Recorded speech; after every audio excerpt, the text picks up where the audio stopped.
আসসালামু আলাইকুম প্রিয় ভাইয়া ও আপুরা। এই ভিডিওতে আমরা অষ্টম শ্রেণীর ইংরেজি প্রথম পত্র বইয়ের 4 পৃষ্ঠার সি এর উত্তর নিয়ে আলোচনা করব।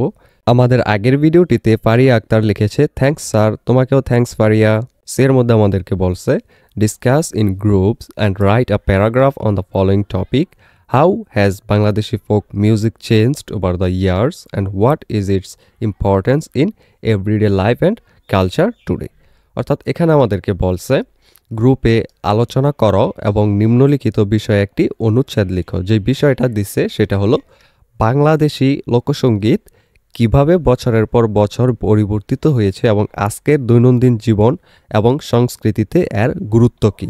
এর আনসার আমরা লিখব, Bangladeshi folk music has changed significantly over the years.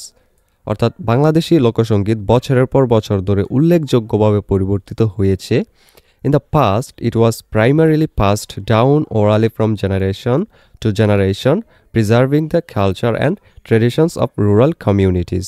অতীতে এটি প্রধানত প্রজন্ম থেকে প্রজন্ম ধরে মৌখিকভাবে প্রেরণ করা হয়েছিল, গ্রামীণ সম্প্রদায়ের সংস্কৃতি এবং ঐতিহ্য সংরক্ষণ করেছিল। Nowadays, with the advent of modern technology and media, folk music has been recorded and distributed widely, reaching a global audience. আজকাল আধুনিক প্রযুক্তি এবং গণমাধ্যমের আগমনের সাথে সাথে লোকসঙ্গীত রেকর্ড করা হয়েছে এবং ব্যাপকভাবে বিতরণ করা হয়েছে, একটি বিশ্বব্যাপী শ্রোতার কাছে এটা পৌঁছেছে। However, this commercialization has also led to some loss of authenticity and traditional elements. তবে এই বাণিজ্যিকীকরণ কিছু প্রামাণিকতা এবং ঐতিহ্যগত উপাদানের ক্ষতিও ঘটিয়েছে। Despite these changes, Bangladeshi folk music remains important in everyday life and culture today. এই পরিবর্তন সত্ত্বেও বাংলাদেশি লোকসঙ্গীত আজকের দৈনন্দিন জীবন এবং সংস্কৃতিতে গুরুত্বপূর্ণ। It continues to reflect the values, emotions and stories of the people, serving as a connection to their roots and heritage. এটি এখনও মানুষের মূল্যবোধ, আবেগ এবং গল্পগুলি প্রতিফলিত করে, তাদের শিকড় এবং ঐতিহ্যের সাথে একটি সংযোগ হিসাবে কাজ করে।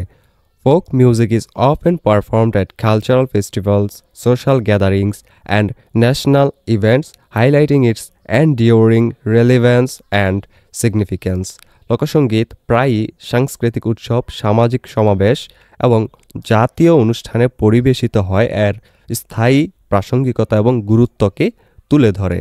ভিডিওর এই পর্যায়ে তোমাদেরকে একটা আপডেট জানিয়ে রাখি, তোমাদের নিশ্চয়ই এক এক বিষয়ের প্রাইভেট পড়ার জন্য এক এক স্যারের কাছে দৌড়াদৌড়ি করতে হয়। এতে করে অনেক সময় এবং অনেক টাকাও খরচ হয়। কেমন হতো যদি একই জায়গায় সবগুলো সাবজেক্টের প্রাইভেট পড়তে পারতে আর টাকাও লাগতো অনেক কম। সেই কথা ভেবেই তোমাদের জন্য 10 মিনিট স্কুল একটি অনলাইন কোর্স লঞ্চ করেছে, যেখানে খুব অল্প খরচে গোছানোভাবে সকল বিষয়ের উপর ক্লাসগুলো নেওয়া হবে। ডেসক্রিপশনে লিঙ্ক দেওয়া আছে, সেই লিঙ্কে ক্লিক করে বিস্তারিত জেনে যদি কোর্সটি ভালো লাগে তাহলে আজই ভর্তি হয়ে যাও সেই কোর্সে। এবার চলো ভিডিওতে ফিরে যাক।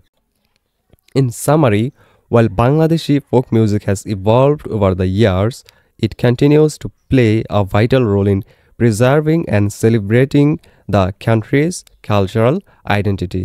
সারসংক্ষেপে, যদিও বাংলাদেশি লোকসঙ্গীত বছরের পর বছর ধরে বিবর্তিত হয়েছে, এটি দেশের সাংস্কৃতিক পরিচয় সংরক্ষণ এবং উদযাপনে একটি গুরুত্বপূর্ণ ভূমিকা পালন করে।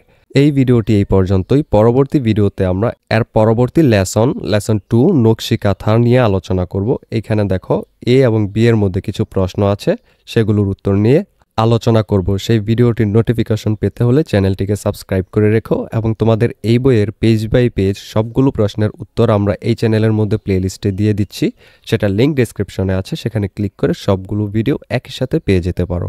পরবর্তী ভিডিও পর্যন্ত সবাই ভালো থেকো, টেক কেয়ার।